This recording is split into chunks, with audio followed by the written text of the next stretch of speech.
नमस्कार, स्वागत है आप सभी का क्रीडो क्लासेस के इस यूट्यूब चैनल पे। मैं विष्णु कुमार आप सभी का स्वागत करता हूं डेली करंट न्यूज के अंदर। तो साथियों, आज हम बात करने जा रहे हैं रूस में आपातकाल घोषित। अब रूस के अंदर आपातकाल घोषित क्या किया जाता है, क्या है इसकी कहानी, उन सब के बारे में देखेंगे। यदि किसी देश के अंदर आपातकाल घोषित कर दिया जाता है तो ये एक बहुत बड़ी बात होती है किसी देश के लिए कि आखिर आपातकाल घोषित क्यों किया गया। अब बात करें अपन कि रूस के अंदर आपातकाल घोषित क्यों किया जाता है। हाल ही में रूस के दक्षिणी रोस्तव क्षेत्र में सूखे के कारण आपातकाल तत्काल प्रभाव से लागू किया गया। अब रूस से साथियों, रूस के दक्षिणी रोस्तव क्षेत्र के अंदर सूखे के कारण आपातकाल की घोषणा की जाती है, यानी आपातकाल तत्काल प्रभाव से लागू किया जाता है। रूस के कई क्षेत्रों में पहले से स्थानीय आपातकाल की घोषणा कर दी गई थी। जो रूस से साथियों, रूस के ऐसे कई क्षेत्र हैं जिसके अंदर स्थानीय आपातकाल की घोषणा पहले ही कर दी गई थी, क्योंकि पाले से अनाज से लेकर सेब तक की फसलें प्रभावित हुई है साथियों। क्यों किया जाता है? पाले से अनाज से लेकर सेब तक की फसलें प्रभावित होती है, इससे क्या आपातकाल की घोषणा की जाती है। अब इन फसलों के नुकसान से आपातकाल घोषित क्यों गया उनके बारे में भी देखेंगे अभी अपन।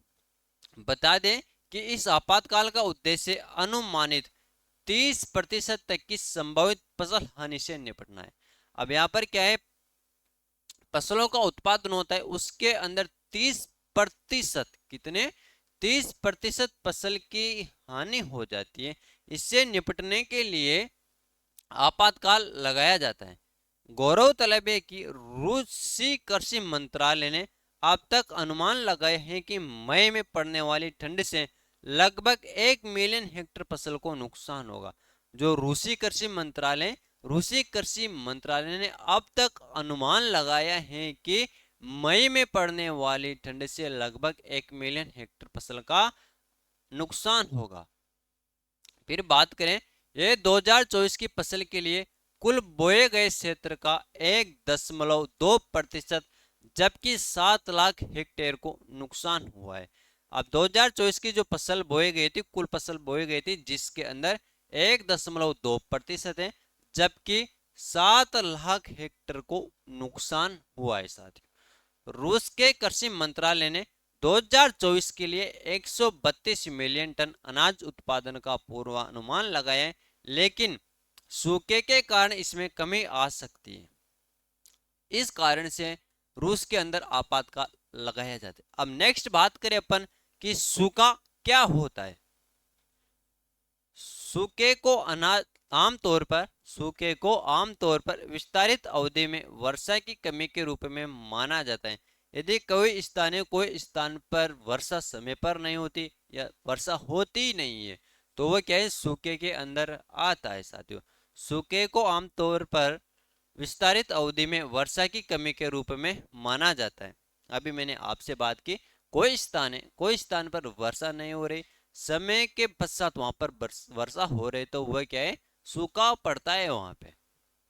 इससे आमतौर पर एक मौसम या उससे अधिक जल की कमी होने से वनस्पति, फसलों, जानवरों और लोगों पर प्रतिकूल प्रभाव पड़ता है। अब किसी स्थान पर कंटिन्यू बारिश हो रही है वर्षा काल के अंदर, लेकिन वहां पर वर्षा काल के अंदर बारिश नहीं होगी, तो वहां पर बहुत प्रतिकूल प्रभाव पड़ेगा। किस किस पे? एक तो वनस्पति के ऊपर प्रभाव पड़ेगा, फसलों के ऊपर प्रभाव पड़ेगा, जानवरों के ऊपर प्रभाव पड़ेगा, और जो वहां पर जो लोग निवास करते हैं उनके ऊपर प्रतिकूल प्रभाव पड़ता है। अब रूस में सूखा बढ़ने के क्या कारण हैं? जो रूस है साथियों, रूस के अंदर सूखा बढ़ने के कारण देखते हैं कि आखिर रूस के अंदर सूखा क्यों बढ़ता जा रहा है। सूखा प्राकृतिक जलवायु प्रणाली का हिस्सा है और रूस में असामान्य नहीं है। जो सूखा है साथियों, सूखा प्राकृतिक जलवायु का हिस्सा है और रूस में असामान्य नहीं है। ये असाधारण शुष्क मौसम सामान्य मौसम प्रतिरूप से लंबे समय तक और महत्वपूर्ण विचलन का परिणाम रहा है। नेक्स्ट बात करें अपन ग्रीष्म लहरों के कारण रूस में तापमान रिकॉर्ड स्तर पर पहुंच गए। जो ग्रीष्म काल है साथियों, ग्रीष्म काल के अंदर जो तापमान है वह रिकॉर्ड स्तर तक पहुंच गए, यानी बहुत हाई तक पहुंच गए। अभी अपने भारत के अंदर भी बात करें ना अपन, तो अपने भारत के अंदर भी तापमान इतना बढ़ गया है, पूछो मत। यहाँ असामान्य रूप से उच्च तापमान के कारण सतही जल और मिट्टी की नमी का वाष्पीकरण बढ़ता जा रहा है। जो असामान्य रूप से देखें तो उच्च तापमान हो रहा है। अब उच्च तापमान होने से क्या होता है कि सतही जल और मिट्टी के अंदर जो नमी होती है उसका वाष्पीकरण बढ़ता जा रहा है।